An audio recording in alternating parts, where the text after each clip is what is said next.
ఎప్పుడైతే పశువుల పెంపకం వచ్చిందో, ఎప్పుడైతే వ్యవసాయం వచ్చిందో, ఆ వ్యవసాయాన్ని ఒక గుంపు మీద ఒక గుంపు దాడి చేసి వాళ్ళని తీసుకొచ్చి బందీలుగా పని చేయించుకున్నామో అప్పటి నుంచి వాళ్ళని కాపలా ఉండడం కొరకు మనుషులు వచ్చిండ్రు.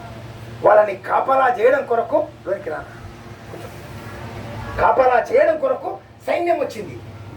ఆ సైన్యమే మారుతూ మారుతూ ఈ సైన్యంగా మారింది. ఎంతమందికి ఉరి శిక్ష వేసినారు రాజుల కాలంలో.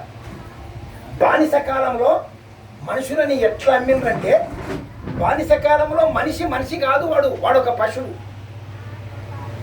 ఒక గుంపులు పట్టుకొని వచ్చింటాం, ఇక్కడ మనం బందీగా పని చేయించుకుంటున్నాం. మీరు ఇప్పుడు అన్నీ మీ చేతిలో ఉండే పెద్ద పెద్ద ఫోన్లో మీరు చూస్తే తెలుస్తుంది.